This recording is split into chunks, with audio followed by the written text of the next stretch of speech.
The roses on Hargrove Drive had been Celestine Okafor's project for 11 years.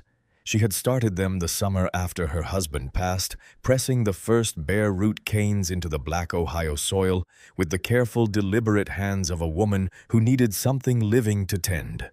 Over 11 years, through late frosts and Japanese beetles, and one particularly brutal drought that had taken out half the backyard, she had coaxed those roses into something spectacular. By late June, they climbed the low iron fence along the front of the property in cascading towers of deep red and soft cream, their fragrance reaching all the way to the sidewalk on a still morning. The neighbors on Hargrove Drive slowed their dogs at the fence. Strangers driving past sometimes stopped to take photographs. On the last Saturday of June, with the kind of bright morning sky that Ohio manages to produce only a few times each summer, cloudless, deep blue, the air carrying just enough warmth to be pleasant. Without tipping into miserable 12-year-old Zara Okafor was in charge of the roses. She was a slight girl, long-limbed in the way of kids who are all growing pains, and promise, with her hair pulled into a high puff held back by a yellow scrunchie. She was wearing lavender overalls over a white long-sleeved shirt, her favorite pair of white sneakers already damp along the toes from the morning dew on the grass. One earbud was in one earbud dangled free. She was humming along to a pop song off-key in the way only someone who genuinely does not care is off-key, which is to say perfectly naturally without self-consciousness. She had been out here since 8:30. Her grandmother had left specific instructions before lying down for her post-church rest. The roses in the front bed needed watering first, then the peonies along the side fence, then a gentle spray on the climbing canes near the porch. Not too much. Roses, her grandmother always said, drink like lawyers enough to function, and anything more makes them sloppy.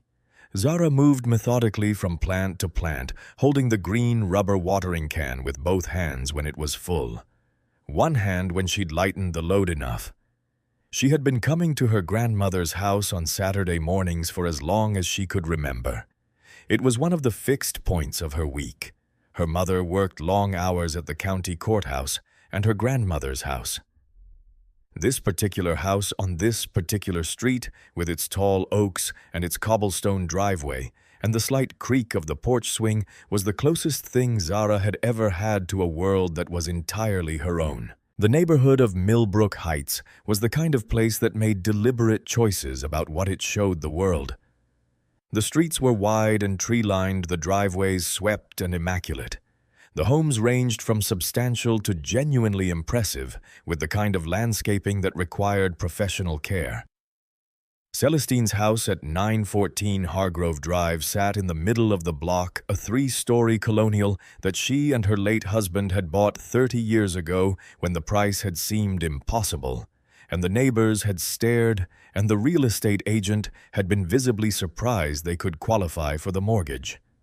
30 years later, Celestine knew every family on the block, exchanged Christmas cards with most of them, and kept the finest garden on the street. Zara set the empty can down near the spigot mounted to the porch base, turned it on, and watched the water rush in. A sprinkler 2 houses down ticked rhythmically through its rotation. Somewhere further up the block, someone was mowing a lawn, the distant sound of it lazy and Saturday specific.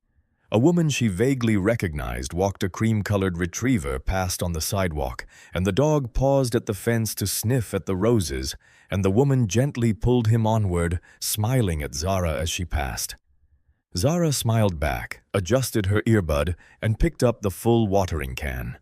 She was 12 years old, standing on her grandmother's lawn on a perfect Saturday morning, doing exactly what she had been asked to do. She was by every possible measure the least threatening thing on the street. None of that would matter.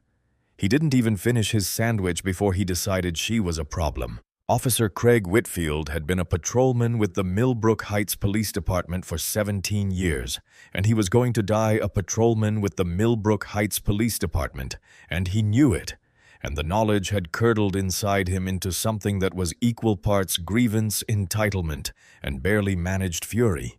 He was 44 years old, heavy-set in the way of men who had once been athletic and had stopped caring with a sandy, graying buzz cut that had been the same length since his academy days.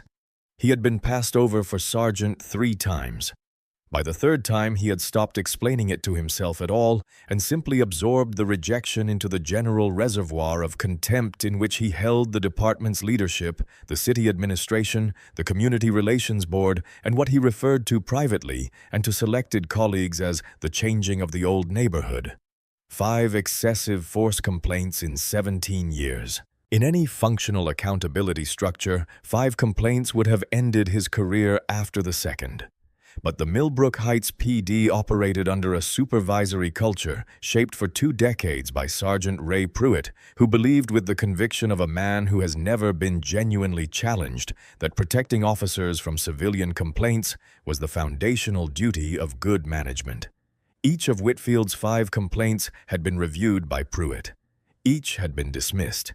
Each involved a Black or Latino teenager.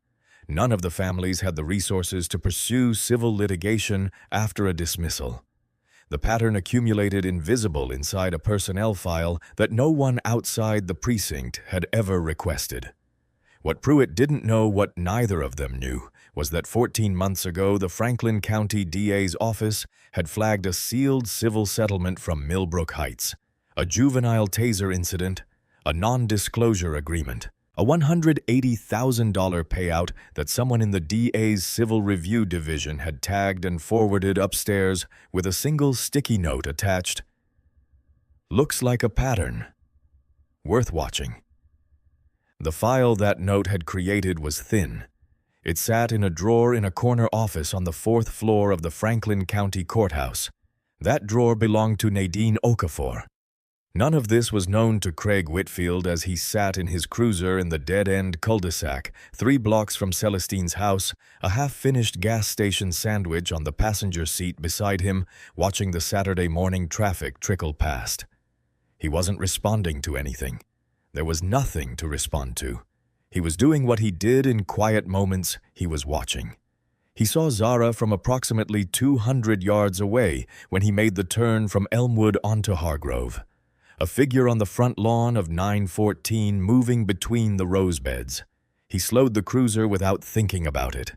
His eyes narrowed. Even at that distance, he could process the relevant details. His brain was already sorting a young person. Black standing on one of the most expensive properties on the block. He did not see the lavender overalls. He did not see the watering can. He did not see a child. He saw an anomaly. He put the cruiser in drive and pulled out of the cul-de-sac. He reached Celestine's curb.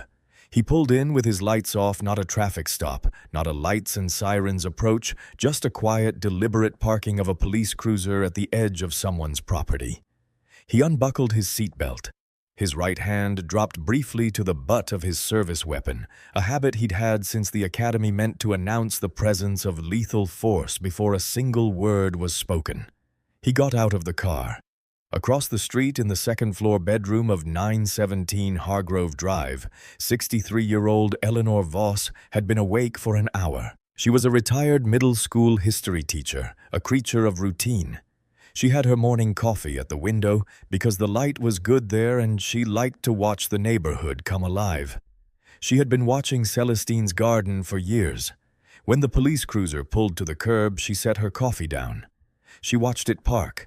She watched Officer Craig Whitfield get out, and something about the way he moved, the deliberateness of it, the absence of urgency that should accompany any legitimate call, the way his eyes locked immediately onto the child on the lawn, made Eleanor reach for the tablet on the table beside her chair. She opened the camera. She pressed record. She would press record for 4 minutes and 17 seconds. Zara didn't hear him coming. The music in her earbud, the sound of the water, the distant mower, they combined to form a wall of ordinary Saturday noise, more than sufficient to mask the approach of a single person from behind. The first thing she heard was the voice. "Hey, you!"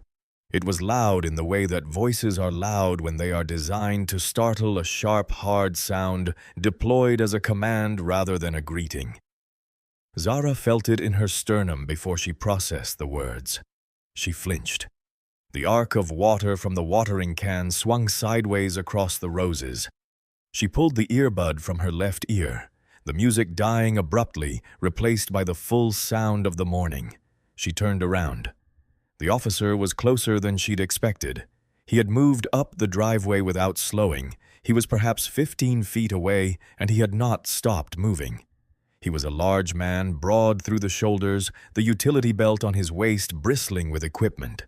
His face was set with an expression that Zara would later struggle to describe to her mother, to the therapist, to the grand jury, not angry exactly, but closed, decided. The expression of someone who has already written the ending. She had been given the talk. Every black parent she knew had given their children the talk, the specific and necessary set of instructions for the specific and terrifying scenario of encountering law enforcement alone. Keep your hands visible. Speak politely.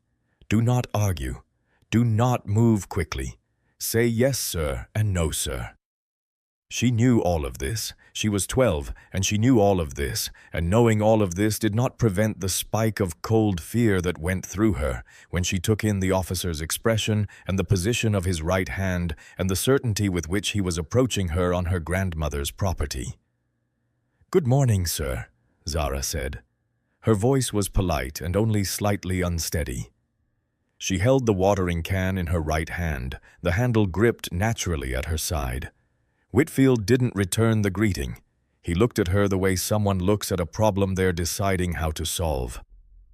"What are you doing here?" he said. "I'm watering the flowers, sir. This is my grandmother's house."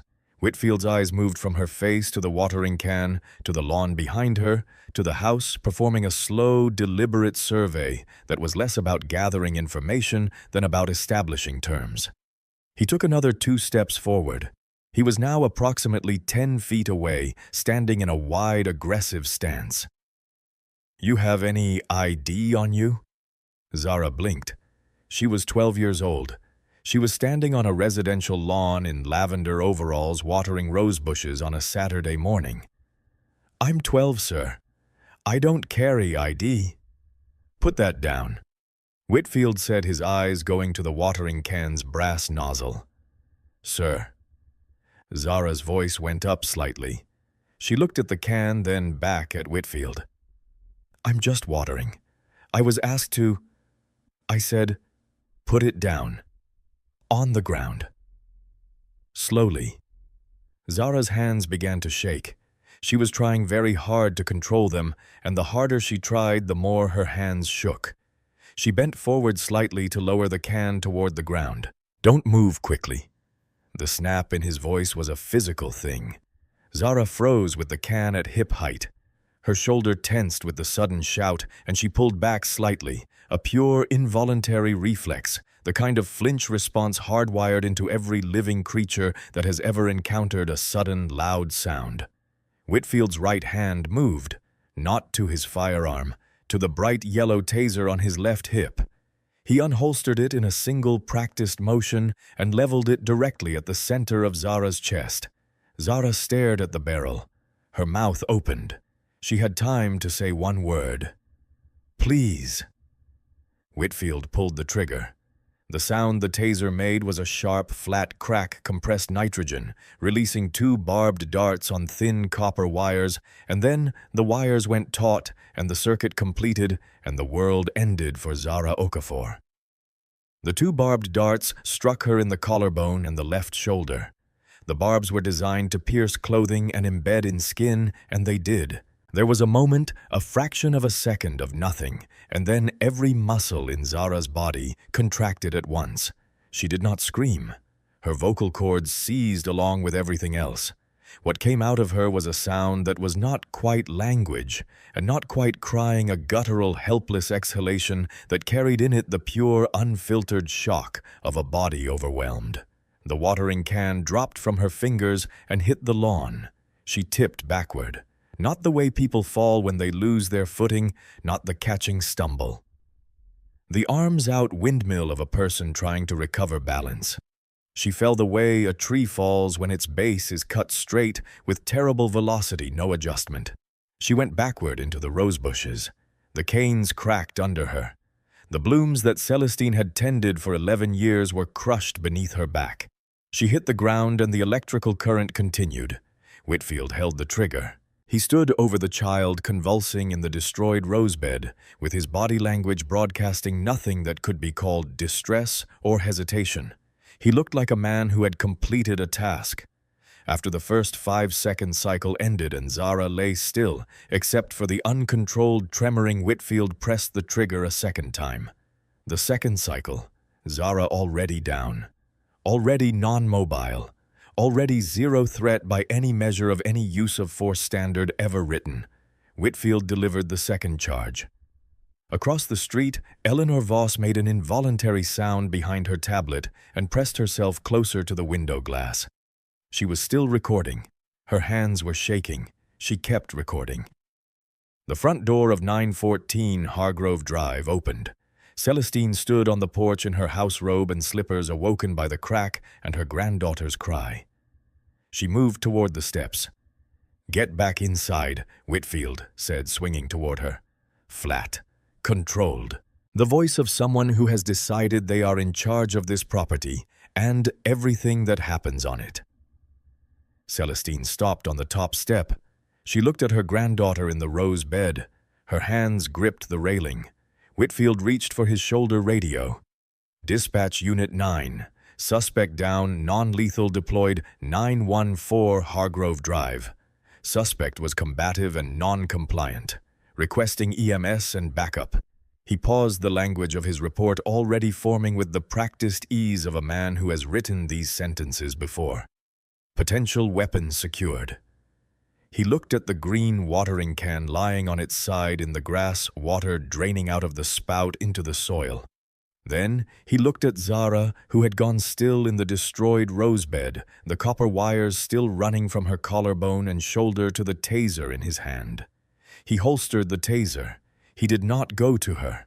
He did not render aid. He stood on the lawn of Celestine Okafor's home and waited for backup feeling, and this is the part that the footage would later make undeniable, perfectly, completely in control. The Franklin County Courthouse is not a building that invites casual visitors. It is a substantial limestone structure on the east side of downtown Columbus, its corridors smelling of old carpet, fresh coffee, and the particular kind of focused anxiety that collects in spaces where people's lives are decided. On Saturdays, it runs on skeleton staff, a handful of prosecutors catching up the building's ventilation system, the loudest sound in the upper floors. Nadine Okafor's office was on the 4th floor in the corner. She had been in this office since 7:30 that morning, which was not unusual. The work of being the Chief Deputy District Attorney for Franklin County did not observe a 5-day week. She was 41 years old and had been a prosecutor for 14 years, 12 of them in Franklin County. She had been appointed Chief Deputy DA 3 years ago. Her record was specific and formidable. 41 convictions in 43 cases tried. She had prosecuted organized crime figures, elected officials, and twice police officers. The first had been a narcotics detective planting drugs. She had taken him to trial in 16 days, presented 4 witnesses and 17 minutes of body cam footage, and watched him receive an 8-year sentence without visible emotion. The second had been a county sheriff's deputy who had beaten a handcuffed suspect in a holding cell. She had prosecuted that case with the same quiet, inexorable precision. She prosecuted the powerful because the law did not distinguish between the powerful and the powerless, and someone had to be the person who held that principle in place with both hands against the considerable force of those who wanted it to bend. In the right-hand drawer of her desk, behind a hanging file of closed cases, there was a thin manila folder. It had been created 14 months ago when a civil settlement notification crossed her desk. Millbrook Heights PD juvenile taser incident, $180,000 non-disclosure clause. Standard enough at first glance, but a notation on the cover page had stopped her. The officer's name appeared in a sealed complaint from 3 years prior. Same department, same profile. She had opened a file. She had labeled it Whitfield C. Watch. She had placed it in the drawer. She had not forgotten it. She had been waiting to see if something would happen that required her to open it again. The phone rang at 11:14. It was Celestine's landline. Nadine picked it up before the second ring, the reflex of a daughter who has always answered her mother's calls. The sound on the other end was not her mother's voice. It was something that had been her mother's voice before it was dismantled by what it was trying to communicate. Between the weeping there were words, sirens, a man. They hurt her. The name Zara, and then only the sirens. Nadine was standing before the sentence was finished. She reached into the right-hand drawer. She took out the thin manila folder labeled Whitfield C. Watch and slipped it into her bag. She was out of her office in under 60 seconds. She did not think as she walked to the elevator about what she was going to do. She already knew what she was going to do. She had known in some sense since the moment she'd created that folder. She was going to finish something she had already started. She drove to Hargrove Drive. The paramedics had reached Zara before Nadine did, which was the only good thing. They had her on the lawn. They hadn't moved her to the gurney yet, wanting to assess the taser barb sites and monitor her cardiac response before transport. Zara was awake and conscious, and crying with the specific exhausted quality of a child who has been crying for some time and can't stop and is also in significant pain. The barbs were still in her collarbone and shoulder. The paramedic nearest her head was talking to her quietly and steadily, maintaining eye contact, keeping her focused. Whitfield was standing approximately 12 feet away, speaking to a younger officer who had arrived with the second cruiser. He had his hands hooked in his utility belt, and he was talking with the ease of a man delivering a routine report. Nadine crossed the lawn and went directly to her daughter. She covered the distance without running. Not because she wasn't feeling urgency. Every cell in her body was alive with it. A terror so complete and cold it had become something functional, something she could use, but because she understood instinctively that running would give Whitfield an excuse to intercept her. She walked with the measured, inevitable pace of someone who has decided where they are going and will get there regardless of what is in the way. She knelt in the damp grass beside Zara. She took her daughter's face in both hands the way she had done since Zara was an infant and needed to be anchored to something familiar. Baby, look at me. Look at me, Zara. Zara's eyes found her mother's face. Something in her shoulders released slightly at the familiar presence. Mommy. The word came out in pieces. It hurts. I was only watering, I know, Nadine said. Her voice was impossibly steady. I know exactly what you were doing. You didn't do anything wrong. Not one thing. Do you hear me? Zara nodded a small, fragile motion. Don't touch the wires. Stay perfectly still. Mommy is right here. Nobody is going to hurt you anymore. Then she stood up. Officer Craig Whitfield was watching her. He had stepped back from his conversation with the younger officer, whose name tag read Maddox, and who was looking at the scene with the expression of someone discovering in real time that they have made a catastrophic professional error simply by being present. And he had turned to face the woman who had just arrived and knelt beside the girl in the destroyed rosebed. He saw the gray blazer and the good shoes. He saw the composure which unnerved him more than hysterics would have. He processed her as a problem to manage. Ma'am. He took 2 steps toward her. I need you to step back.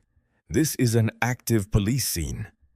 Nadine's eyes went to his nameplate, then to his badge number. She looked at both items for exactly 2 seconds, the look of someone committing information to a memory she was going to use in a specific way at a specific time. Officer Craig Whitfield, she said. Her voice was quiet, conversational, and carried the absolute assurance of a woman who has spoken directly into microphones in courtrooms for 14 years. Badge number 481. She reached into the inside breast pocket of her blazer. She removed her Franklin County Chief Deputy District Attorney identification and held it up facing Whitfield at eye level, steady as a stop sign. She held it there for 3 full seconds, long enough for him to read it, long enough for Officer Joel Maddox standing 6 feet to Whitfield's right to read it, long enough for Maddox's face to change color in the way faces do when they receive information that rearranges their entire understanding of the situation they are standing inside. Whitfield stared at the ID. He stared at her. Something moved behind his eyes. Not fear yet, not quite, but the very beginning of a calculation that was not producing the results he was used to. Nadine lowered the ID and slid it back into her pocket. Then she looked at Whitfield with the expression she reserved for witnesses who were about to realize how thoroughly they had underestimated her. "Officer Whitfield," she said, her voice dropping to the specific register she used when she wanted a courtroom to understand that what came next was the most important thing that had been said in the room that day. "Every officer I have ever prosecuted, everyone made the same mistake you just made. They thought I needed to raise my voice to be dangerous." She paused for exactly 1 beat, her eyes holding his without blinking. "Get yourself a lawyer. A good one. You're going to need everything they've got." She turned back to Zara. Maddox had not moved. He stood very still, staring at the space where the identification had been and did not move. What Nadine did in the next 8 minutes was deliberate, methodical, and absolutely devastating to Craig Whitfield's narrative. She photographed everything. She used her phone's camera with the professional efficiency of a prosecutor who has worked with evidence for 14 years, the taser barb still embedded in Zara's shoulder and collarbone. The 2 small circles of blood on the lavender overalls, Zara's face. She photographed the watering can lying on its side in the grass, the water still draining from the spout. She photographed the rose bed, the broken canes, the crushed blooms, the impression in the soil where Zara's body had fallen. Then she walked to the edge of the property and photographed the watering can from 3 different distances, establishing its context. A child's tool, a garden implement, a brass nozzle on a green hose handle. Nothing else. "Officer Maddox." She said his name without raising her voice. He flinched slightly. "Did Officer Whitfield announce this stop to dispatch before he approached my daughter?" Maddox opened his mouth. His gaze went sideways to Whitfield. "That is a yes or no question." Maddox looked at the ground. Nadine turned back to Zara's gurney. The paramedics were preparing for transport. She told them they were going to Riverside Children's and she was coming with her daughter. Then she turned to Whitfield one last time. He had recovered a sliver of composure, just enough to be standing upright and attempting to look like he still had authority over this scene. She walked toward him. She did not stop until she was 3 feet from him, close enough that he could not dismiss her presence or redirect it. She looked at him with the expression of someone who has seen exactly what she needed to see, and who will be dealing with it thoroughly, and who wanted him to know both of those things before she left. "Don't leave this city, Officer Whitfield," she said simply. Then she stepped into the ambulance, the doors closed, and she was gone. Whitfield stood on Celestine's lawn. The rose bed was destroyed. The watering can was still on its side. Maddox was looking at him with an expression he couldn't read. "Who was that?" Maddox said. Whitfield adjusted his utility belt. "Doesn't matter," he said. But his voice was not quite as flat as usual, and his right hand hanging at his side had developed a slight involuntary tremor that he would not notice until he got back to his cruiser and saw it against the steering wheel. The Millbrook Heights Police Department's central precinct occupied a wide, low building on the south side of the commercial district. By 2 in the afternoon on the day of the incident, Whitfield was in the break room. His tactical jacket hung on the back of a chair. A fresh mug of coffee on the table in front of him, surrounded by 3 officers who had heard enough of the story on the radio to be curious about the rest. He told it well. He always told it well. He described the approach, the suspicious individual on the high-value property, the refusal to comply, the aggressive movements. He described the moment of escalation, the sudden jerking motion, the heavy implement, the split-second calculation that training demanded. He described the deployment with the clinical precision of a man reciting procedure because he understood that the language of procedure was armor against the language of accountability. He mentioned the mother. "Shows up in a blazer," he said, leaning back in his chair. "Flashes a county ID, starts talking to me like she's going to file a report or something." He smiled. "DA's office. Chief Deputy something or other." He paused for effect, letting the smile settle. "Right." The laughter in the break room was easy, comfortable. "They all think the county seal is going to save them," said Officer Pete Dunbar, 12 years on the force.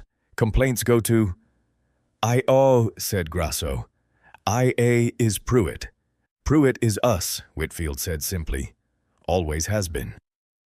This was the truth of the precinct, stated without embarrassment, because no embarrassment was required when the truth was this comfortable. Sergeant Ray Pruitt had run the Internal Affairs Review function in Millbrook Heights for 9 years. He was not a rogue actor.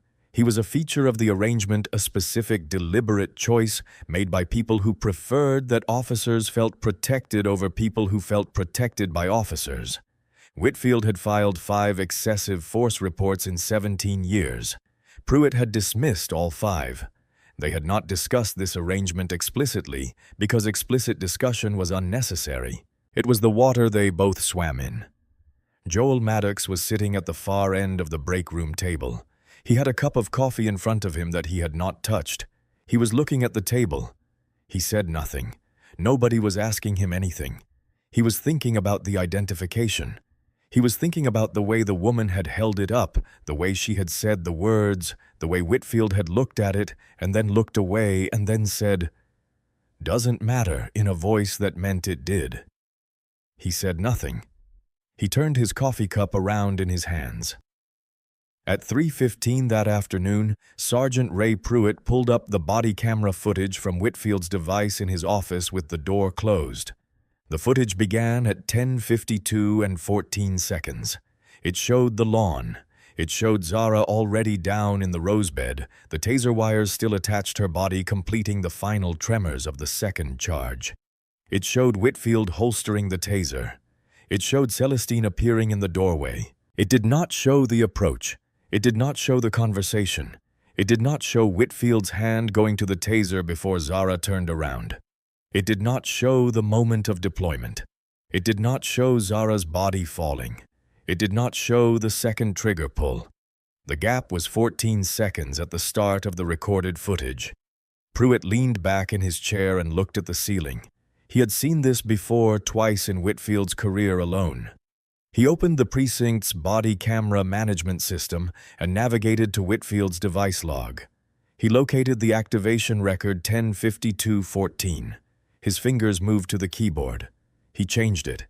He changed the notation from activation at 10:52:14 to activation at 10:52:00 and entered in the adjacent field. Technical issue delayed recording capture consistent with battery management cycle. Reviewed and cleared by Supervisor R. Pruitt. It took him 45 seconds. He did it with the practiced calm of a man performing a routine task he has performed before and expects to perform again. He did not hesitate. He did not look up. He initialed the notation and moved to the next screen.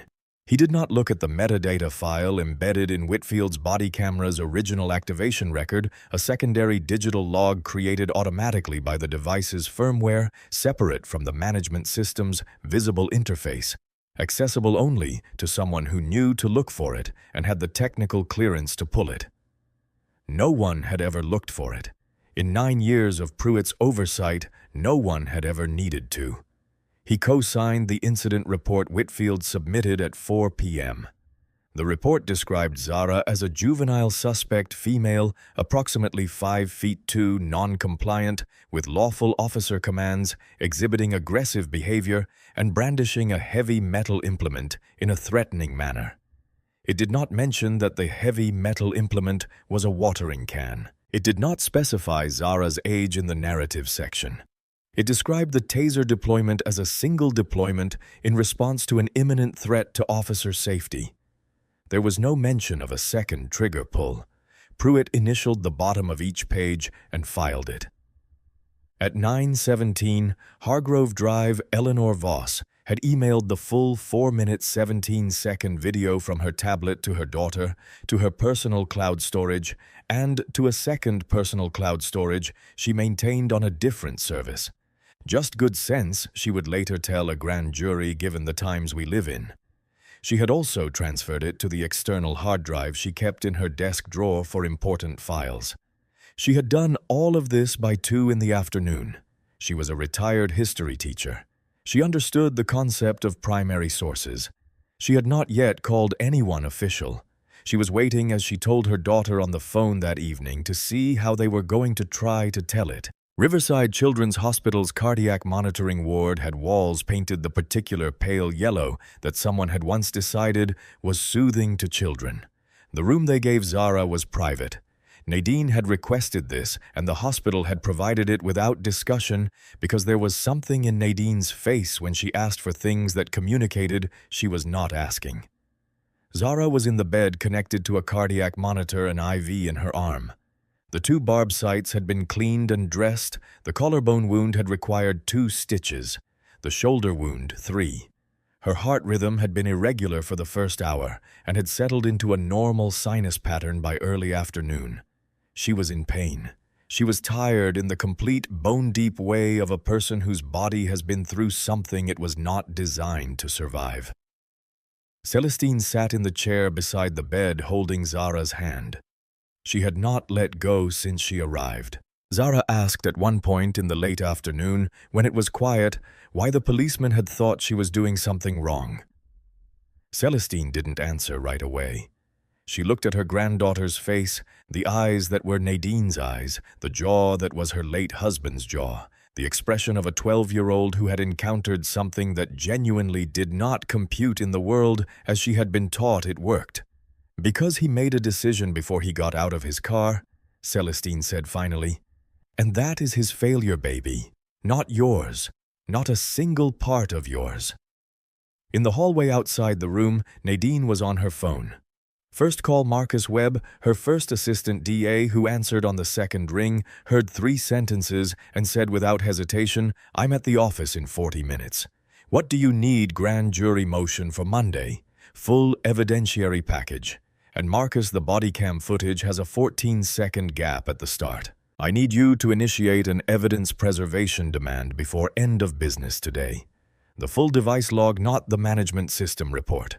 The firmware metadata. How do you know about the firmware metadata? Because I prosecuted a gap exactly like this in 2019, and I learned what it meant. I know exactly what to look for. And, Marcus? She paused. Open the Whitfield file, the one from my drawer. I emailed you the combination to the lockbox last year. Read it tonight. A silence. There's already a file. There's already a file, Nadine said. There has been for 14 months. I've been waiting for a reason to open it. She heard Marcus exhale slowly, not surprise exactly, but the particular exhale of a man who is recalibrating the size of what they are dealing with. How bad is it? It's going to be worse than the file, Nadine said. It always is. Second call, a private cell phone number that fewer than 30 people in Ohio possessed. The direct line of the Civil Rights Division Chief at the Ohio Attorney General's office. She left a precise 3-sentence voicemail. She was reporting a civil rights violation. She intended to pursue parallel criminal and civil proceedings, and she already had evidence. She used the word pattern twice deliberately. The AG's office called back within the hour. By 10 o'clock that night, Nadine had filed a formal complaint with the Ohio Law Enforcement Training Commission, submitted an emergency evidence preservation request to the Millbrook Heights PD's Records Division that cited specific statutory authority, and instructed Marcus Webb to contact the Franklin County Grand Jury Coordinator about a Monday emergency session. She sat in the plastic chair in the hospital hallway and looked at the window at the end of the corridor, which showed the Columbus skyline at night, the pattern of lights Zara had loved since she was small enough to climb on Nadine's lap to look at it from their apartment. She sat in the chair and held all of it, the image of Zara in the rose bed, the barbs, the blood on the lavender overalls, the sound Celestine had made on the phone. She held all of it in the same place. She held everything that was too large to express, pressed it into a shape she could carry, and she opened the thin manila folder labeled Whitfield C. Watch. She read it with the focused attention of someone who had been waiting 14 months for this moment to arrive.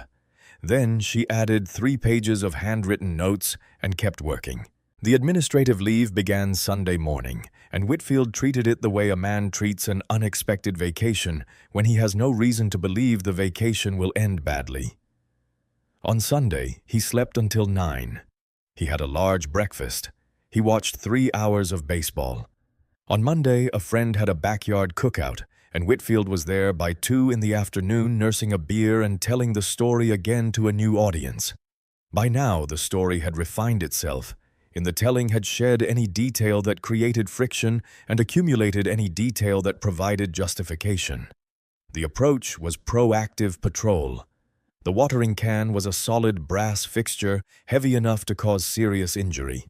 The mother was a county administrator who thought throwing her title around would change the facts of what happened. "You know what the real joke is," he told the group, tilting his beer toward the afternoon sun. "Her mother works for the county. So she's going to complain to the county, which is going to investigate the county, which reports to the county. It's all the same building." He grinned. "It goes absolutely nowhere." More laughter. More ease. He called Pruitt that evening. Pruitt's voice was professionally unconcerned. The footage had been adjusted. The incident file was clean. The complaint would come through. A&IA was Pruitt's office, and Pruitt's office had been making these things disappear since before Whitfield made sergeant, since before Whitfield had stopped trying to make sergeant. "Relax, Craig. This is going to go exactly nowhere." Whitfield thanked him. He went to bed at 10:30. He dreamed of nothing in particular. He did not know about Eleanor Voss's tablet. He did not know that Marcus Webb had already initiated a legal demand to preserve the firmware metadata, the parallel log that Pruitt's 45-second edit had not touched because Pruitt had not known it existed. He did not know that the Ohio AG's Civil Rights Division chief had returned Nadine's call, heard 4 minutes of what she had to say, and said, "Send me everything. All of it." He did not know that the thin manila folder with his name on it had been open on a 4th-floor desk for most of the night, growing heavier with each page that was added to it. He did not know any of this because he had stopped asking questions the moment Pruitt told him the complaint would come through IA. He had been given permission to be comfortable, and he had accepted it the way he always accepted things that confirmed what he already believed. He was asleep in his recliner by 10:30. The television was still on. The baseball game had given way to a late news program. He breathed steadily, deeply, the sleep of a man who is certain he is safe. He wasn't going to feel safe for much longer. What Whitfield didn't understand, what he couldn't have understood, because it required knowing about the drawer on the 4th floor and the folder and the 14 months of patience, was that Nadine Okafor wasn't reacting to what had happened to Zara. She was finishing something she had already started. And it was almost finished. The public records request came back on Wednesday. Nadine had filed it Sunday night, a formal statutory request for Whitfield's complete personnel file, including all excessive force complaints filed against him regardless of disposition status, all internal investigation summaries, all supervisory review notations, and all civil litigation files where Whitfield appeared as a named respondent. The file arrived as a password-protected digital document at 2:15 on Wednesday afternoon. Nadine printed it. She read it standing at her desk. 5 complaints: 2008, 2011, 2013, 2017, 2021. All 5 involved young people of color. All five described the same sequence Whitfield had initiated: a stop without dispatch notification, escalated physically, and filed a subsequent report describing the subject as aggressive and non-compliant. All five had been reviewed and dismissed by the same person, Sergeant Raymond Pruitt. The most recent prior to Zara was Dayon Rash, 15 years old, a convenience store on the east side of Millbrook Heights, a taser deployment, a cracked orbital bone and lacerations, a $180,000 city settlement, a non-disclosure agreement signed by the Rash family 6 weeks after the incident. This was the case that had created the folder. This was the case that had put Whitfield's name in her drawer 14 months ago. What the public records file did not contain was the dismissed internal complaint documentation. There were references to it, filing dates, complaint numbers, but the actual complaint files had been marked archived and redirected to a database requiring additional clearance. Nadine submitted a grand jury subpoena for those files that same afternoon. They arrived Thursday morning, and what was inside them confirmed what she had suspected since the beginning. Pruitt had not just dismissed the Dayon Rash complaint. He had physically altered the original body cam log to remove 3 minutes of pre-encounter footage. The digital metadata file the same firmware log Webb's consultant was simultaneously analyzing from Zara's incident showed the alteration in precise time-stamped detail. Pruitt was not a passive protector. He was an active co-conspirator in evidence tampering, a state felony, not once but twice. Nadine called Marcus Webb. "We have him on both," she said. Whitfield, and Pruitt. Whitfield on the assault and the pattern. Pruitt on evidence tampering in 2 separate incidents. Grand jury gets everything Monday. A long pause. "Nadine, this is going to be loud." "Yes," she said. "That's rather the point." She called on Thursday morning. She had watched the news coverage of the incident and recognized her own front yard in the background of a news photograph. She called the Franklin County DA's office, was transferred twice, and reached the person who answered Nadine's office line. Nadine was in the office in 20 minutes. Eleanor Voss was 63, straight-backed and precise in the way of former teachers who have spent decades requiring clarity from people who would rather be vague. She had brought the tablet in a Ziploc bag, which made Nadine want to embrace her. She placed it on the desk and said, "I filmed it from my window. All of it. The whole thing before he got out of his car to the moment the ambulance left." "May I watch it?" "That's why I'm here." Eleanor pressed play and sat with her hands folded in her lap and watched Nadine watch it. The footage began with the quiet street, Celestine's roses in the morning sun, Zara moving between the beds, methodical and unhurried, the green of her watering can catching the light. The audio was clear, the sprinkler in the background, the faint tinny sound of music from an earbud, the distant sound of a lawnmower 2 blocks away. A peaceful Saturday morning. Then Whitfield's cruiser rolling slowly down the street and stopping at the curb. The way he got out. The deliberateness of the approach, the right hand dropping to the taser holster before he had taken 10 steps, before he called out to Zara, before any exchange had occurred, before she had turned around while she was still just a child watering roses on a Saturday morning.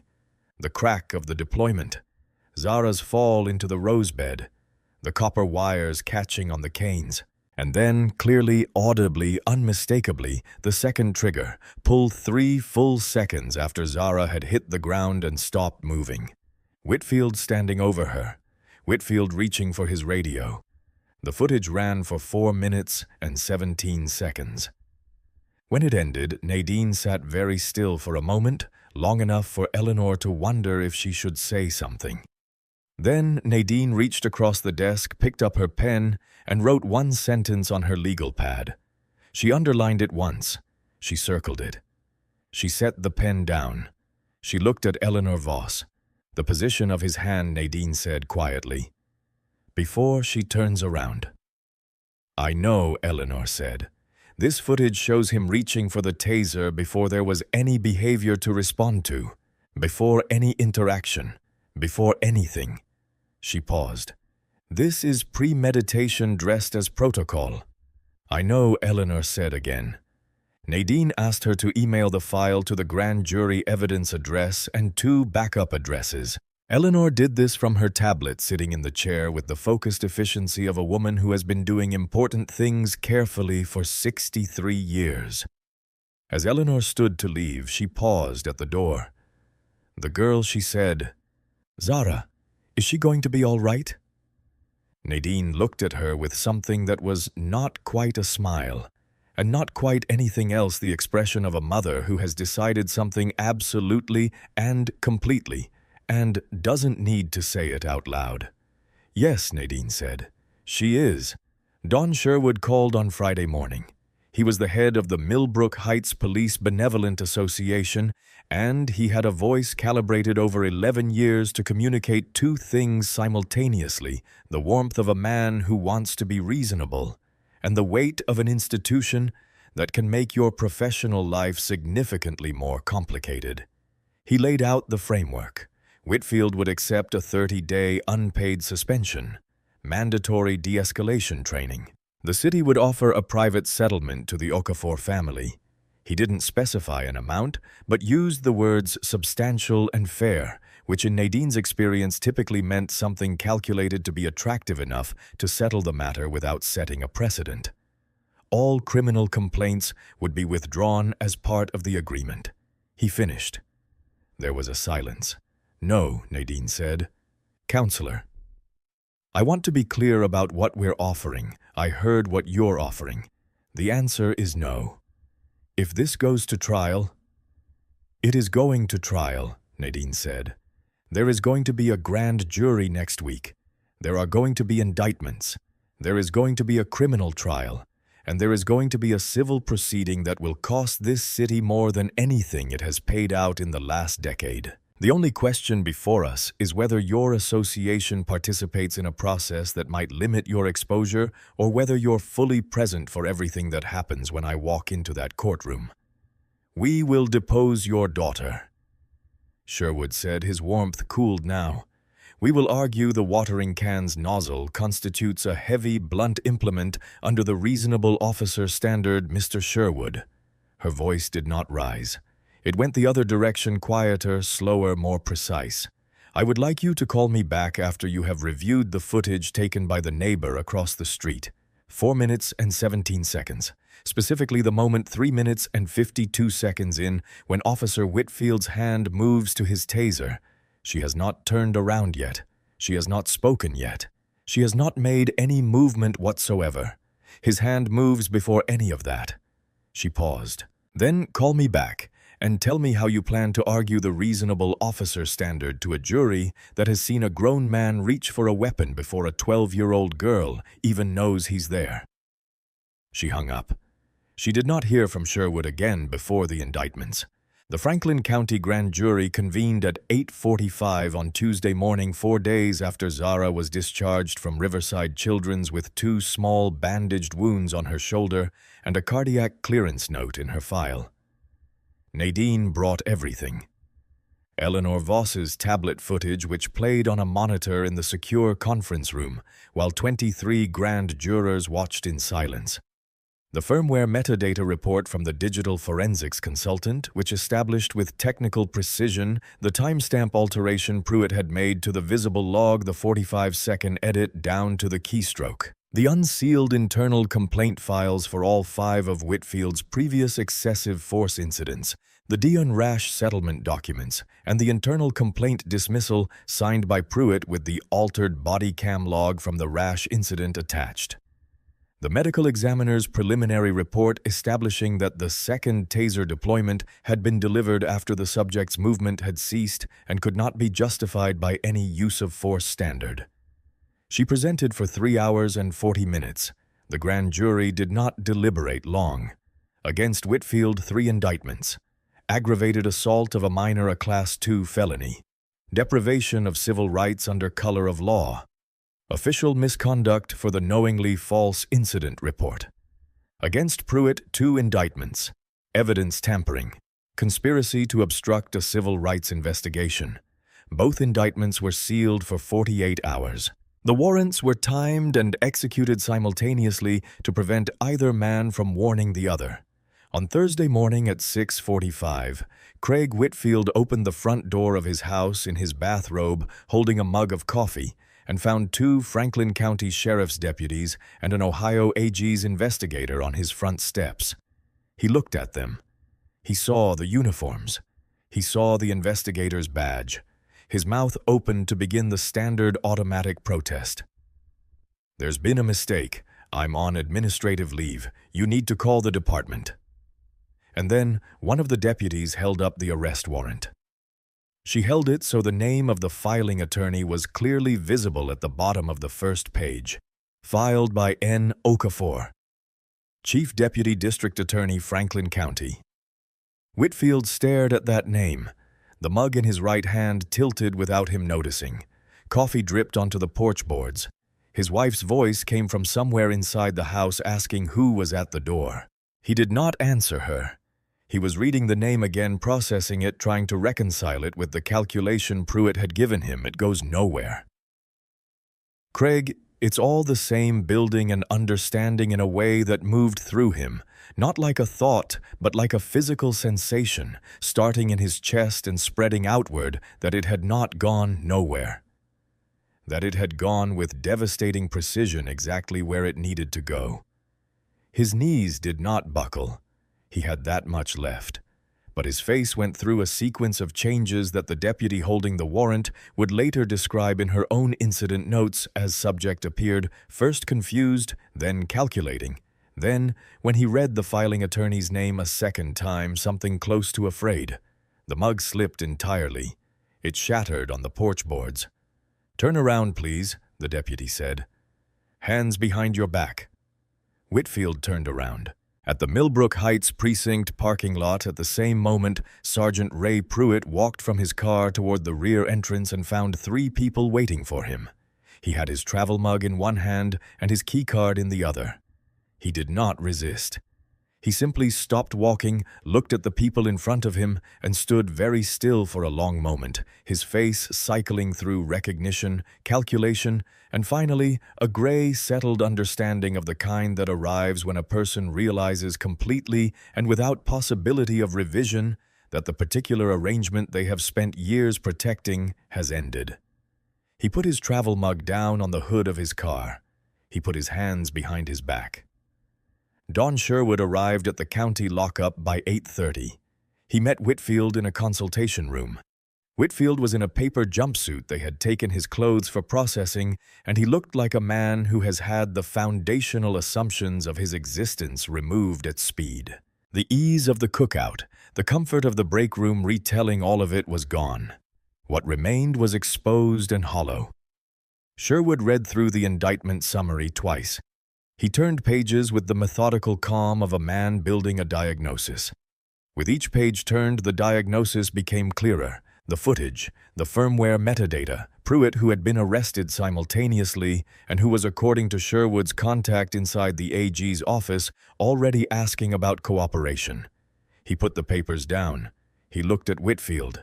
"I can represent you in the administrative proceedings," he said. "The termination hearing, the certification review. The union has standing in both, and the criminal charges." "The union's bylaws are specific, Craig. We don't fund criminal defense for charges of unprovoked felony assault when the incident is captured on independent video." He looked at his hands briefly. "Particularly when there's a second trigger pull on that video." Whitfield stared at him. The word he was looking for was abandoned, but he couldn't quite form it. "You're leaving me." Sherwood did not argue with the characterization. He picked up his briefcase. "You need a private criminal defense attorney. Today, start making calls." He left. In a separate consultation room down the hall, Pruitt's attorney was delivering a similar message. Pruitt heard it differently. He asked his attorney to contact the AG's office about a cooperation agreement.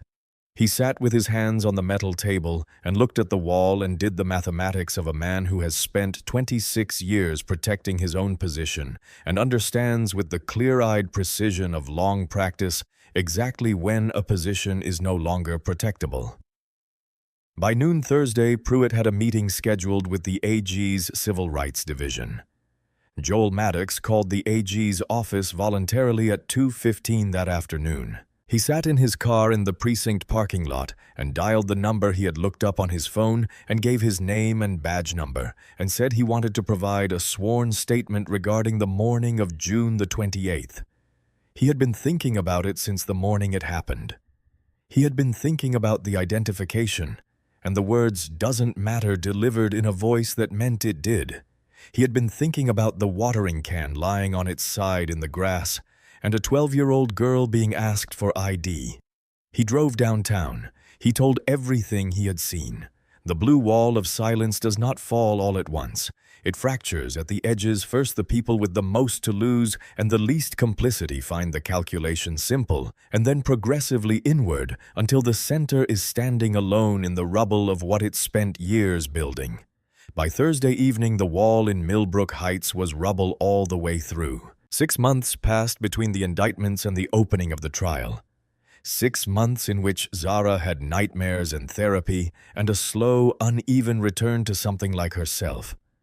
6 months in which the footage from Eleanor Voss's tablet, legally released after the grand jury process concluded, had been viewed an estimated 40 million times across platforms. 6 months in which Whitfield's savings had been consumed by the retainer of his defense attorney, Leonard Greer, a competent and experienced man who had reviewed the footage and made with the professional composure of someone accepting a difficult assignment, the kind of peace with the odds that trial attorneys make when their client has been recorded doing exactly what they are accused of. The Franklin County Courthouse was packed every morning of the trial. National media had parked satellite trucks on the street. A civil rights organization had set up a visible support station on the courthouse steps for the duration. Nadine had recused herself from the prosecution without hesitation. The ethics of the bar were clear, and she understood that a conviction capable of surviving appeal required clean process at every stage. She sat in the gallery's second row, left side every morning before the jury entered, with Zara on her right and Celestine on her left present, without being a participant, which was perhaps the most difficult professional discipline she had ever exercised. Marcus Webb led the prosecution. He was 43, lean, possessed of the specific quality of stillness that makes juries lean forward. He was not a performer. He was a surgeon who happened to work in a courtroom, and he understood that in a case with footage this clear, the most dangerous thing he could do was oversell. Leonard Greer opened with the standard framework, split-second decision. Hostile environment, training-based response, the inherent difficulty of making life or death assessments under pressure. It was a competent opening because it was the only opening available. But he was arguing against 4 minutes and 17 seconds of video that 8 jurors had already seen on their phones before jury selection, and he knew it. Webb's opening statement took 22 minutes. He spent the first 4 telling the jury what he was not going to do. He was not going to ask them to guess at Whitfield's state of mind. He was not going to ask them to speculate about intent. He was not going to ask them to consider hypotheticals or to ask them to consider hypotheticals or alternative interpretations of what a garden tool might look like at distance and under stress. He was going to show them exactly what happened, in order, at full duration, and he was going to ask them to apply the law as written to what they saw. Then he said one more thing quietly before he sat down. A mistake ends after one pull. What you are going to see on that screen happened twice. That is the entire case.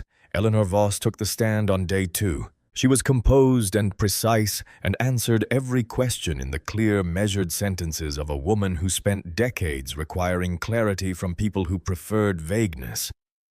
The footage played on the courtroom monitor for the full 4 minutes and 17 seconds. The jury watched in absolute silence. The silence of people receiving information that is reorganizing their understanding of events. 2 jurors in the second row, a woman in her 40s and a man in his 60s who had told the court during voir dire that he was the father of 4, did not look away from the screen for a single second. When the second trigger pull landed, the audio caught it clearly. the distinct crack of the device firing again, while Zara lay motionless in the crushed rosebed. The woman in the second row put her hand briefly over her mouth. The medical examiner was clinical and did not use emotional language, which made the testimony more effective than emotion would have. She stated that the second deployment had been delivered when the subject was in a state of full collapse and showed no voluntary movement that under every use of force standard she was aware of, including the department's own policy documents. A second deployment following confirmed subject collapse was not authorized and could not be justified on safety grounds. Pruitt testified on day 3 quietly and thoroughly wearing civilian clothes. He confirmed that Whitfield had told him within 20 minutes of the incident that the stop had been made because the girl looked out of place. He confirmed that he had advised Whitfield not to include that phrase in the report. He confirmed the timestamp alteration. He confirmed the pattern of complaint suppression across 9 years and 5 incidents. He did not look at Whitfield at any point during his testimony. The Dion rash prior was entered into evidence over Greer's objection. Judge Dunmore overruled the objection in 4 sentences. The jury heard the settlement amount $180,000 read into the record in Webb's matter-of-fact voice, and the numbers settled into the courtroom the way large, specific numbers do in a space designed for truth. Paid to make a problem disappear. Paid to protect a man who had then done the same thing again. Paid ultimately by the taxpayers of Millbrook Heights to fund a pattern they had never been told existed. Greer advised against it with the specificity and clarity of a man who sees exactly what is coming and understands he cannot stop it. He told Whitfield in the plainest possible language that the footage was the prosecution's entire case, that cross-examination would provide it with a human face that would make it worse rather than better, and that the jury had already seen everything they needed to see. Whitfield testified anyway. He believed with the faith of a man who has been telling his version of events for 17 years and has generally been believed that if he could just explain his experience directly, they would understand. He had been believed by 5 sets of complaint reviewers, by the city's legal department, by the union, by a break room full of colleagues who had laughed at the right moments and asked the right questions. He believed his version with a consistency and completeness that had insulated him from accountability for 17 years, and he brought that belief to the witness chair like a piece of armor. He sat down. He composed himself. He was direct and measured in his responses to Greer's questions, painting the encounter with the same strokes he had used since day 1. A suspicious individual on a high-value property, commands that were ignored, an implement used in a threatening way, a training-based response to a perceived threat. Then Marcus Webb stood up. He took his time walking to the podium. He arranged a single piece of paper on it, looked at it, then set it aside and addressed Whitfield. Without notes, the kind of thing that communicates to a jury that what is about to happen is something the prosecutor has worked on until it is completely inside him.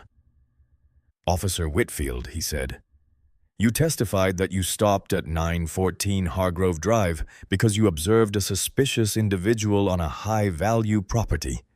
Is that correct?" "That's correct. On your route to Hargrove Drive, you passed the intersection of Maple and 4th, where there was a cargo van with out-of-state plates parked in a residential driveway you didn't recognize. Did you stop there?" A pause. "No." "You passed the 1400 block of Hargrove where a garage door had been left fully open since early morning. Did you stop there?" "No." "You passed a property on the 1100 block where a package had been sitting on a porch for 3 days visible from the street. Did you stop there?" "No." Webb looked at the jury for just a moment before looking back at Whitfield. "Why did you stop at 914, Officer Whitfield? Why that house? Why that person?" The silence was long enough to be itself a kind of answer. "She looked out of place," Whitfield said. "She looked out of place," Webb repeated. He moved toward the monitor. "I'd like to play a specific segment of the footage, beginning at the 3-minute 52-second mark." He pressed play. On the monitor, Zara was turned away from the camera facing the rosebed watering.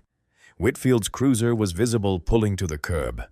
Whitfield getting out, his right hand dropping clearly, unmistakably, before a single word had been exchanged to the taser on his left hip. Zara had not yet turned around. She had not yet spoken. She had not yet made any gesture that could be classified as unexpected. She was watering roses. "What is the position of your right hand in this frame?" Officer Whitfield Webb asked. His voice was level quiet, genuinely curious in its tone, which made it more damaging than accusation would have been. Whitfield looked at the screen. He looked at his own hand recorded in high-definition clarity moving to the taser before a single word had been exchanged. "I was ensuring my equipment was accessible." Before she turned around, "Yes, before any communication had occurred, I was being situationally aware. Before you had any basis whatsoever to assess her demeanor or her compliance or the nature of what she was holding, yes or no, Officer Whitfield? Was this before any interaction had occurred between you?" A long, terrible pause. "Yes." Webb turned away from the monitor. He walked back to the center of the floor. He looked at Whitfield for a moment without speaking, and in that silence the jury understood collectively without discussion, as juries sometimes do, that the examination had already arrived at its conclusion, and that what came next was simply the delivery of it. "Let's talk about the second trigger pull," Webb said. He walked Whitfield through it with the same patient, sequential precision, asking him to locate the second deployment on the footage, asking him to identify Zara's position when it occurred, asking him to explain the tactical justification for a second electrical discharge delivered to a child who was, by the video's own evidence, already fully collapsed and not moving. He asked each question without raising his voice. He asked in the register of a man who genuinely wants to understand the answer. Whitfield's answers became longer and more elaborate with each question, and the elaboration began to sound like what it was: a man building a structure in real time that he needs to stand up but can feel failing beneath him. He used the phrases training protocol and perceived continuing threat and dynamic and evolving incident. He used them carefully and then repeatedly, and the repetition carried in it the specific frequency of a person who has run out of true things to say. Webb let each answer land.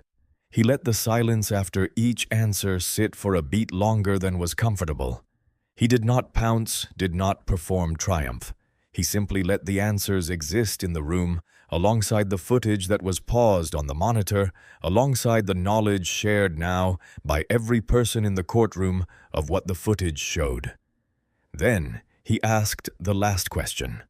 "Officer Whitfield, on the morning of June the 28th, you drove past 3 properties with potential security concerns and did not stop. You stopped at 914 Hargrove Drive, where a 12-year-old girl was watering her grandmother's roses. You reached for your taser before she turned around. You deployed it when she flinched at the sound of your voice, and when she fell and stopped moving, you deployed it a second time." He paused. He let the silence expand until it filled the room. "Tell me in your own words what you were afraid of." The question was not rhetorical. He stood there and waited for the answer. What happened next was not something Greer had anticipated, though in retrospect, sitting at the defense table and watching it unfold, he would recognize it as the inevitable conclusion of putting a man like Craig Whitfield on a stand in front of a mirror that he didn't know was a mirror. Whitfield's composure, which had been failing incrementally since the second trigger pull question, collapsed. Not all at once, in stages, the way a building collapses from the inside out, floor by floor, before anything is visible from the street. His jaw tightened first. Then his hands, which had been resting flat on the witness stand railing, curled inward. A flush climbed from his collar to his cheekbones. His breathing changed, became audible. "You people," he said. The words came out before he could stop them, and the moment they were in the air, he felt their shape and understood it was wrong, but they were out. "You sit in your offices. You don't know what it's like on those streets. You don't know what it's like to make those calls in 2 seconds." She didn't listen. She was moving. "They don't listen." His voice had climbed past controlled, past measured, past everything he'd spent 17 years cultivating. You tell them what to do and they never do what you say. The courtroom was perfectly still. Whitfield heard the echo of it. He heard the word they, and he heard it the way you hear a word that has left your mouth before you understood. It was forming too late, complete in the air for everyone present, and belonging now not to him but to the room. He had said they. He had said they never do what you say about a 12-year-old girl holding a watering can in her grandmother's garden. About Zara. About Dayon Rash. About all of them. About every young person who had ever existed in a space that Whitfield had decided without evidence was not theirs to occupy. Leonard Greer put his pen down on his legal pad and did not pick it up again. In the second row, Celestine squeezed Zara's hand. Zara was looking at Whitfield with the steady, clear-eyed focus of a child who has understood something important and is not going to look away from it. Webb said, "No further questions." He walked back to the prosecution table and sat down. He did not look at the jury. He didn't need to. The jury deliberated for 3 hours and 11 minutes, which included a lunch break. The actual deliberation time was barely 90 minutes.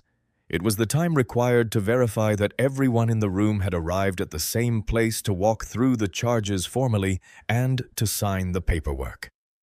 The foreperson was a woman named Darlene Price, 48, a pediatric nurse for 19 years. She had watched the second trigger pull on the monitor on day 2 without looking away, and on the morning of the third day, she had come in with an expression that told nothing and gave nothing because she understood that her job required her to hold her conclusions until the deliberation room. She had done that. She read the verdicts standing. On the charge of aggravated assault of a minor, a felony of the 2nd degree under the Ohio Revised Code, guilty. On the charge of deprivation of civil rights under color of law, guilty. On the charge of official misconduct, guilty. The courtroom responded to each count in the same way, a collective sharp inhale and then a spreading sound that was not quite applause and not quite crying.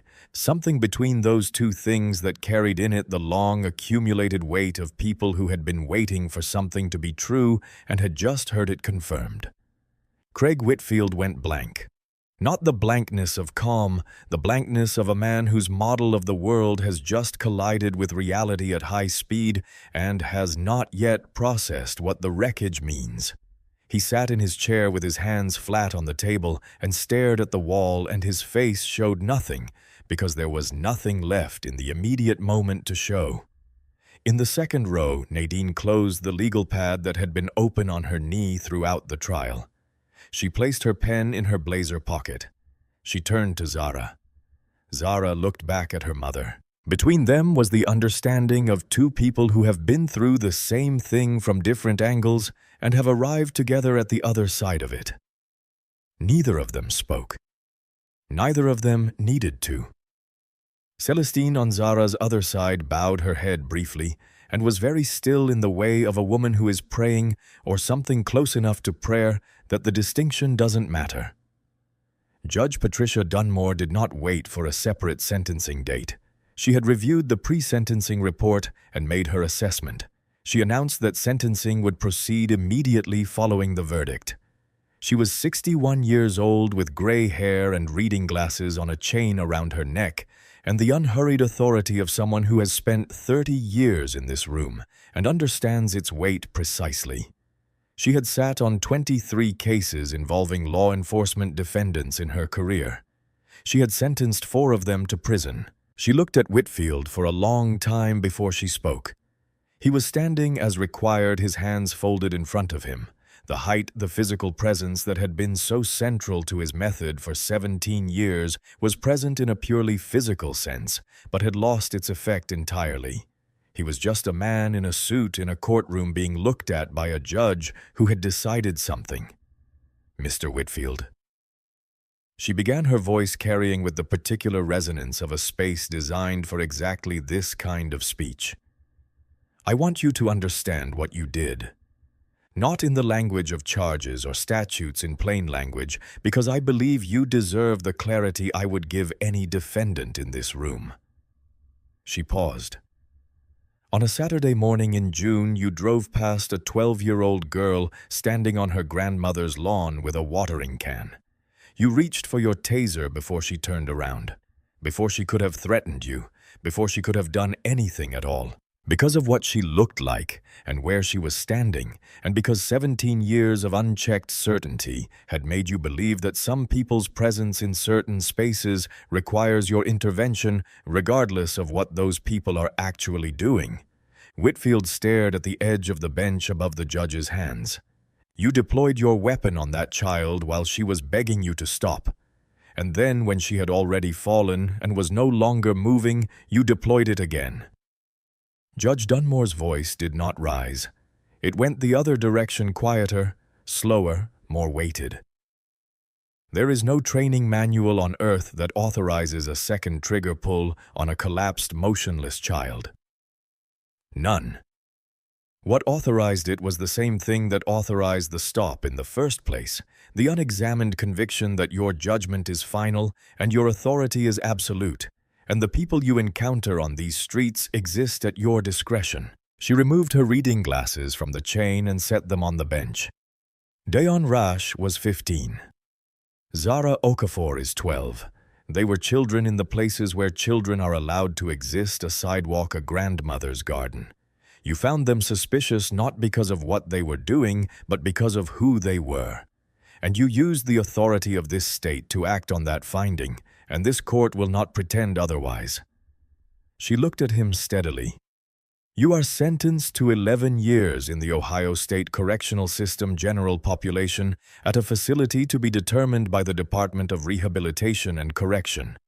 Your law enforcement certification in the state of Ohio is permanently revoked. You will be ineligible for certification in any other jurisdiction. The bailiffs moved forward. As they took his arms and turned him toward the holding area, Whitfield turned his head not toward Nadine, not toward Webb, not toward the gallery at large, toward Zara. He looked at her for exactly 1 second. In that second, something crossed his face that was not the recognition of her as a person so much as the belated shattering understanding of what she was, a 12-year-old girl who had been watering roses. That was all she had ever been. He had known it somewhere underneath everything else, and now he had nowhere left to put it. Zara looked back at him. She did not flinch. She did not look away. She had a 12-year-old's directness, the specific, unfiltered capacity children have to look at something exactly as it is without the adult habit of softening the gaze to make it bearable. She held his gaze until the bailiffs moved him through the door. And then she let go because she was done with him and there were other things ahead of her that were more worth looking at. The filing was 22 pages long and named 3 defendants: Craig Whitfield in his personal capacity, the city of Millbrook Heights, and the Millbrook Heights Police Benevolent Association. Nadine signed it herself. As a private citizen, not as the chief deputy DA, she had retained outside counsel, a civil rights firm out of Cleveland, with a record in Section 1983. Litigation that was formidable. The lead attorney was Constance Fairley, who had taken 19 cases to federal civil rights verdict and won 17. The criminal conviction established malicious conduct, which under Ohio law stripped Whitfield of qualified immunity entirely. The city could not indemnify him. The union's bylaws explicitly prohibited funding civil defense for members facing charges arising from malicious criminal conduct. Whitfield was legally speaking unprotected. The discovery process surfaced something no one had been looking for specifically, but which Constance Fairley recognized immediately when it appeared in a document production. Don Sherwood's internal communications produced under a civil subpoena included an email chain from 3 years earlier, the period when the Dayon Rash settlement was being finalized. In the chain, Sherwood and the union's legal counsel discussed the settlement terms. One email written by Sherwood and addressed to the union's legal counsel included a specific instruction. The non-disclosure agreement should include a clause prohibiting the Rash family from contacting any individual who had previously filed a complaint against Officer Whitfield or who might be identified as having had contact with him in an official capacity. Constance Fairley read this email twice. Then she printed it, placed it in a separate folder, and called Nadine. He tried to prevent the Rash family from finding other victims, Fairley said. I know, Nadine said. This isn't a cover-up of a bad cop. This is an organized conspiracy to suppress a pattern. I know, Nadine said. That's what the folder was for. This single email transformed the civil suit's exposure calculation for the union entirely. Their attorneys called within a week of receiving the discovery disclosure and offered to discuss settlement terms. Fairley told them the terms were not negotiable and sent them a demand calibrated to the pattern of concealment, not just the single incident.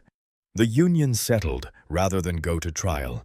The civil jury convened because Whitfield and the city declined to settle even after the union did sat for 4 days and deliberated for 3 hours. The verdict, $9.4 million in compensatory and punitive damages. The largest police brutality civil award in Franklin County history. The figure was read into the record by the foreperson with the same matter-of-fact clarity that all large specific numbers deserve when they are attached to specific documented facts. The city's insurance carrier covered the municipal portion. Whitfield's personal assets, his house, his pension fund, his savings accounts were levied to cover his personal portion of the judgment. The house he had lived in for 14 years was sold at auction. The pension he had been counting on 26 years of contributions was gone. He learned about the civil verdict through his attorney in the correctional facility where he had been transferred following sentencing. He received the information and said nothing for a long time. Then he said, "The house." His attorney confirmed it. He said nothing else. Pruitt pleaded guilty on the same day Whitfield was transferred to the state facility. He stood in the same courtroom before the same judge and was sentenced to 4 years. Parole eligibility after 2. His 26-year pension was voided. He stood very straight and looked at the wall behind the judge's head and accepted each element of the sentence with the stillness of a man who has done the accounting and found the numbers correct and who has no remaining argument with the result. His cooperation had been thorough and the AG's office used it thoroughly. Using Pruitt's testimony and the internal complaint files, the Ohio AG's Civil Rights Division opened a comprehensive review of every excessive force complaint filed against any Millbrook Heights PD officer over the preceding decade. 31 cases were flagged for re-examination. In 14 reviewers found evidence of the same pattern, unexplained body cam gaps. Incident reports misaligned with witness accounts, dismissal, notations too brief to reflect genuine review. 7 families who had signed non-disclosure agreements were contacted by the AG's office and informed that their agreements might be unenforceable given the newly discovered evidence of deliberate suppression. 3 retained counsel within the month. The other 4 were still deciding. The Millbrook Heights PD was placed under a state consent decree. Mandatory body cameras with tamper-proof upload to a state-managed cloud server, the department could not access for editing or deletion. All use of force incidents reviewed by a civilian oversight board appointed by the city council. No supervisory officer permitted to review body camera footage before internal affairs. Quarterly reporting to the AG's office. Sherwood resigned from the PBA presidency 6 weeks after the civil verdict. The PBA restructured its misconduct defense policy under legislative pressure. The department hired a new chief from outside Ohio, who at her first press conference described the consent decree's requirements as the minimum acceptable standard for her tenure. Several of Whitfield's breakroom colleagues filed early retirement papers in the weeks following her appointment. Nadine did not keep the civil settlement. She had decided this before the civil jury returned the verdict, in the same way she had decided most things that mattered quietly, completely, and well, in advance of anyone else knowing she had decided. She established the Zara Okafor Legal Defense Fund 2 weeks after the verdict was formalized. Its mission was specific to provide free, elite-level legal representation to families facing civil rights violations from law enforcement, excessive force with priority, given to cases involving minor victims, and cases where there was evidence of suppressed documentation or a pattern of institutional protection. The board of directors included Constance Fairley Marcus Webb in his private capacity and 4 community members from different parts of Franklin County. The fund's operations were built to outlast any single case, any single administration, any single moment of public attention. Its first client was Dion Rash. He was 18 now. He had been 15 when Whitfield tased him outside the convenience store, and in the 3 years since he had grown up in the specific way that young people grow up when they have been through something they weren't supposed to survive. Quieter where he had been outgoing. Careful where he had been spontaneous, attentive to exits in rooms he entered. He had a scar at his hairline from the concrete. He had a wariness that lived behind his eyes and didn't fully leave. His family's non-disclosure agreement was challenged and overturned in 40 days. The city settled a new civil suit. Dion's mother cried when she received the news. Dion himself sat very still and said in the particular measured voice of someone who has been waiting a long time to say a thing, "I want people to know what happened to me." They did. His name was in the Ohio Senate record cited during the police reform bill, hearing alongside Zara's name, alongside 11 others, because 11 other families had come forward through the AG's process, drawn by the knowledge that this time someone had opened the drawer and not closed it again. The bill passed. Its provisions were less comprehensive than Nadine had hoped and more comprehensive than its opponents had intended, which is how most legislation is born somewhere between what was demanded and what was resisted, shaped by the space between those two forces, moving in the direction of the people who refused to stop pushing. Zara recovered slowly. The physical scars from the barb sites were 2 small, precise ovals, one on her collarbone, one on her left shoulder that would fade over time but would always be palpable under her fingers, a tactile marker of what had happened and what had followed. The cardiac irregularity resolved within a week. Her shoulder ached sometimes when she raised her arm above her head. The psychological recovery was not a linear thing. There were nightmares, vivid, specific, recurring. She flinched at sudden loud sounds in the months following. She could not for a long time walk into her grandmother's front yard without her heartbeat accelerating in a way that had nothing to do with exertion.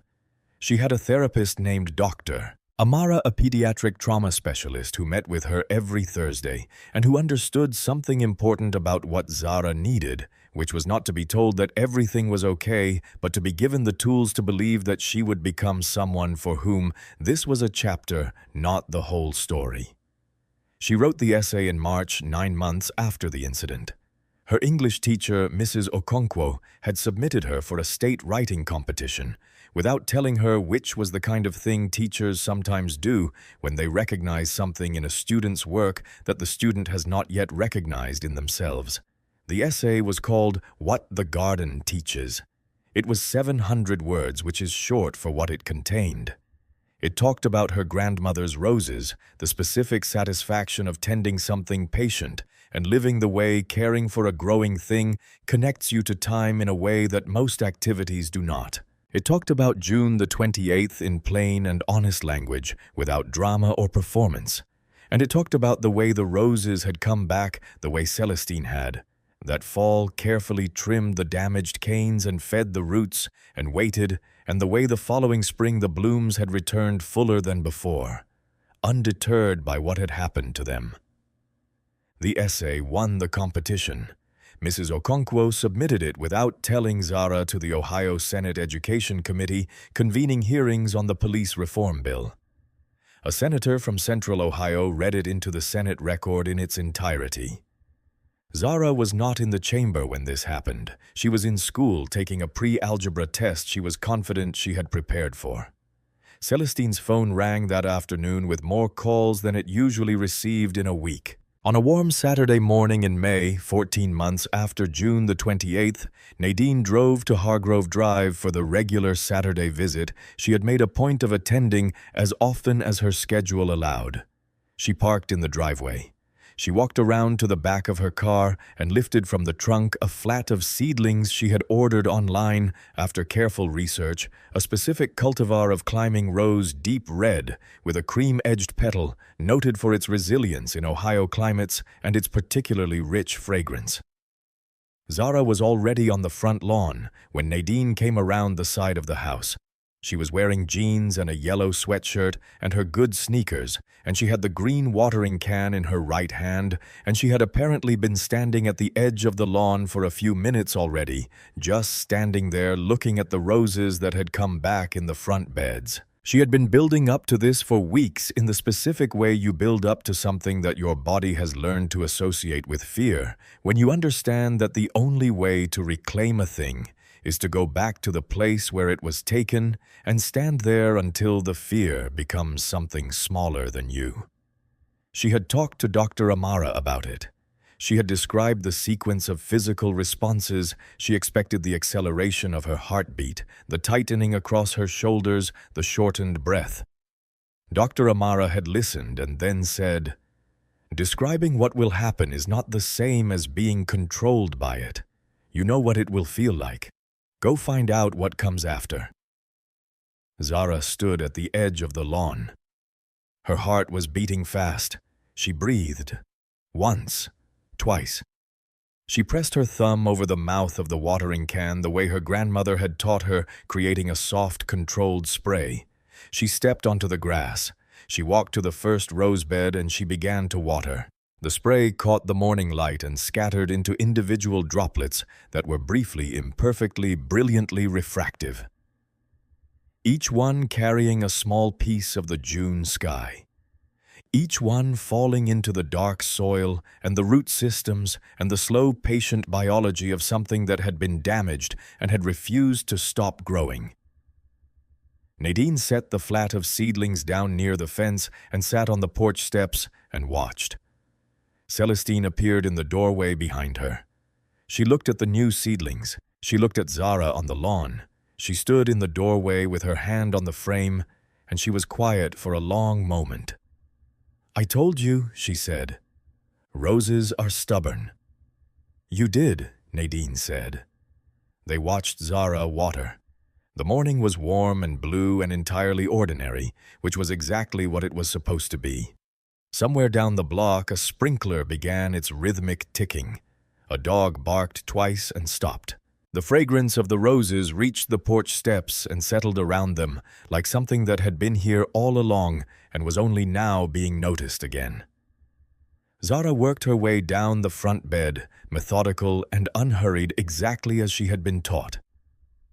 Justice for Zara Okafor did not arrive quietly, or simply, or on its first attempt.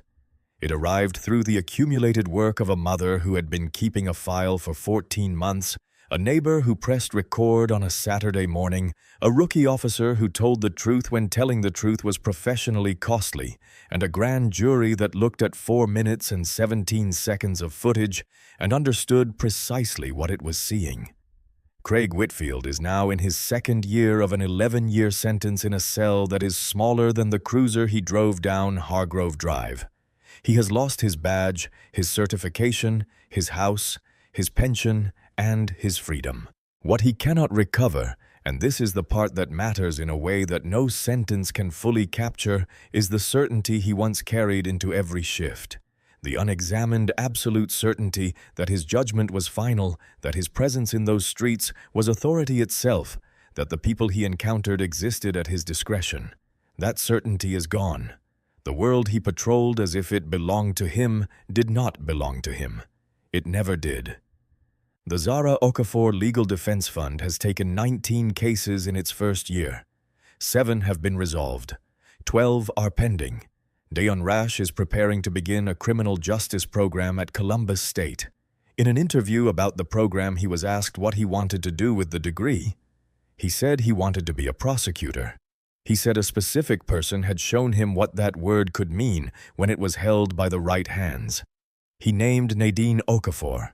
She learned about the interview from Marcus Webb, who sent her the link with a single line of text, "You might want to see this." She read it at her desk. She read it twice. She placed her phone face down, sat for a moment with her hands flat on the surface in front of her, and then picked up the file she had been working on and kept going because there were other cases and other files, and the work of holding the principle in place does not pause to celebrate itself. The roses at 914 Hargrove Drive bloom every spring. They are fuller each year, their roots undisturbed, their color deeper than before. Zara tends them every Saturday.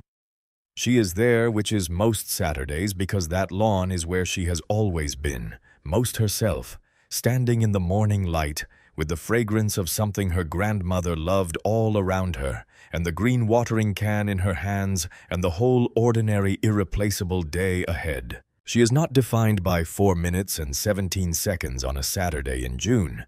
She is defined by what was already true, that she was a child who loved a garden, who came from a woman who knew the law and was willing to use every part of it, and who had the right to stand on that grass without asking anyone's permission. Nobody is going to tell her otherwise.